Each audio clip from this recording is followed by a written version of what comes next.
schools that reached out to me in the recruiting process, but they were one of the last schools that extended me a scholarship offer. And, Coach Bell was very instrumental in that. He told me from the jump, like, we don't want to offer guys who haven't met in person. Like, I want to get around you, get around your family, like, see a bunch of high schools at the time I was still at Culver. And, sure enough, it was early May of my junior year of high school. He came and watched, like, one of our spring basketball workouts.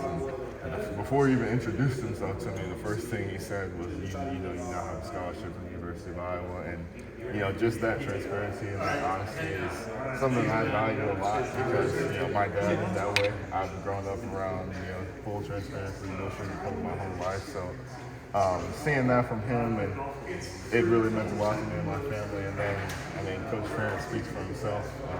Going into, year 26, head coach of the university, and he's the second head coach in the last 50, 60 years that we've had. So knowing that I'm going to be around guys I'm going to have an opportunity to build a relationship with further than football, I won't have to worry about coaches rotating in and out every year. And, that meant a lot to me. And like I said, it's recruiting, a lot of it sounds good, but you got to be smart about the decisions you make. Like I said, a lot of those big name schools, it's fancy and all that, but the grass isn't always greener. So. What was it like leaving home to go to a military school? It was hard at first, honestly. Truthfully, I didn't know it was a military school. I knew the uniform and I knew the military background, but first getting in there, it was an adjustment for sure. You're a 13, 14-year-old kid moving away from home, and I was fortunate I was in state. But our school represented 48 states and 39 different countries. So it was people from all over, and you get there, they're yelling at you. You got to remember people's rank. You got to remember the order of their rank. You got to square corners. Your bed's got to always be low. Your room's got to always be perfect.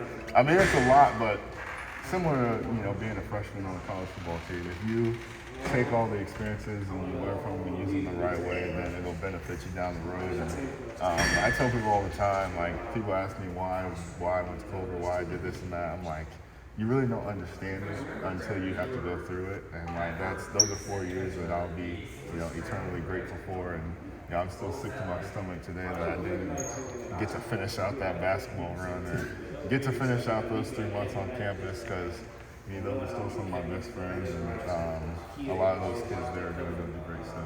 Was that the first time in your life where you kind of got an open world view, kind of outside your inner circle, or I won't say your town or city, but is that what kind of opened your eyes to the world? Yeah, a little bit. It was because it's a culture shock, right? You go from your neighborhood, going to school with the kids that you see on the playground later that night, and now you're in an environment where there's 800 people that you never thought you would run into, and the only common denominator you have is Culver, the school you go to. So, like I said, it's good. I'm happy that I got to take that on at such a young age. It definitely made the transition from high school to college easier, just in terms of the disciplines that you have to have, living on your own, making sure you take care of everything that you got to do before the social aspect of everything comes into play. And then, just building connections, right? If you go into a situation like that and you're in a shell, you'll be in hell for 4 years. So, learn how to talk to people, hold conversations, stand up for what I believe in, all those things benefit.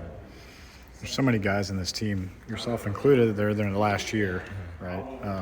And so what is that dynamic like going into your last summer conditioning, your last fall camp coming up? Knowing that everyone's in the same boat, Higgins, Schulte, all these guys that came back. Yeah, we just, it's kind of twofold. On one hand, we're trying to focus all of our attention, putting our best foot forward every day, and making sure that we're ready to compete at our best for this team. But then on the other hand, we, like I said, we got young guys coming in that, we can't afford to just hang them out to dry because we're going to leave one day. That's the reality of it. And I feel like between the 6 years from the 2019 class and the 5 years from the 2020 class, we've really taken big steps and done a great job of, molding or furthering the mold for the culture that's been established here.